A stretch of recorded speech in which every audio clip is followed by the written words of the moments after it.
Joining us right now, Mary Ellen O'Toole. For decades, she worked as a behavioral analyst for the FBI. Thank you so much, Mary Ellen, for being with us this morning. We know the person of interest, Robert Carty, shown on the screen right now. He talked about hearing voices. He was recently committed to a mental health facility after threatening to shoot up a National Guard base. These seem like really clear and dangerous red flags. We don't know what the base he was assigned to did in response to this, but why does it seem like so many times when there is a shooter situation like this one, and again, he's considered a person of interest, not the accused suspect, why does it seem like there's no communication between mental health resources and law enforcement? Well, when a case becomes this high profile, it does seem like that. But there are hundreds of cases every day where mental health and law enforcement talk to one another, and there's interventions and they work. So this one is really extraordinary, and it does point out still that we have flaws in the system, in the mental health system, and in communication. And part of that also is because of privacy laws. So more will come out on that. But it does make me wonder when I hear things like this, if there really was strong ideation about shooting other people, whether it was on a military base or in a bowling alley. It takes a long time to change that ideation. It takes a long period of involvement with professional mental health folks to be able to see your world differently. And 2 weeks is not that long.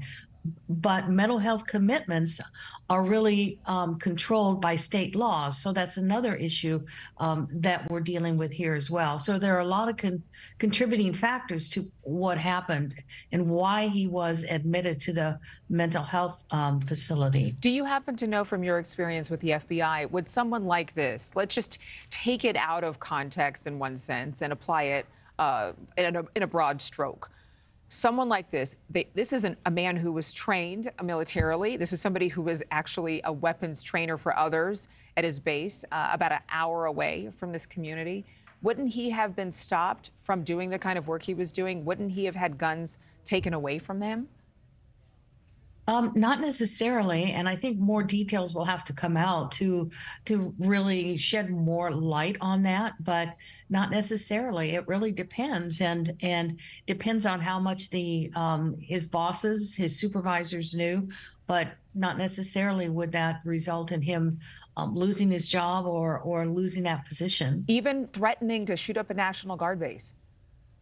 Well, that one has to be explained a lot more fully. So if that didn't come out right away and we're only hearing about it now, yes, it could have been a situation where that would have caused him to lose his position and to maybe even be arrested. But right now, the information that I'm hearing is kind of conflicting because I'm not sure if it's information that's come out through the military or if it wouldn't have been information that came out through mental health because of the privacy issues. So I think it still remains to be seen the depth to which these threats were made and who knew about it and when they knew. And in terms of interventions that you mentioned earlier, what does that look like with someone who has ideations or who has made vocal threats?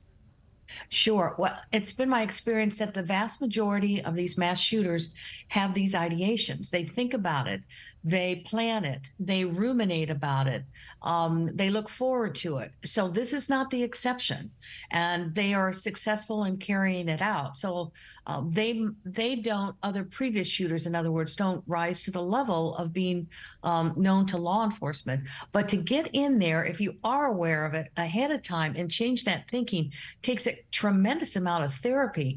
And if you're dealing with someone that's over 18 years of age, laws will say you don't have to go through therapy. Yeah. That's a personal choice. And so, but what I've seen over the last 30 years is that this kind of ideation is present before the event ever takes place. It's planning, planning, planning. It could go back days, weeks, months, or even years. Yeah, and if they gave him any medication, any antipsychotics, because of those voices, he may not necessarily have been taking those drugs. That's right.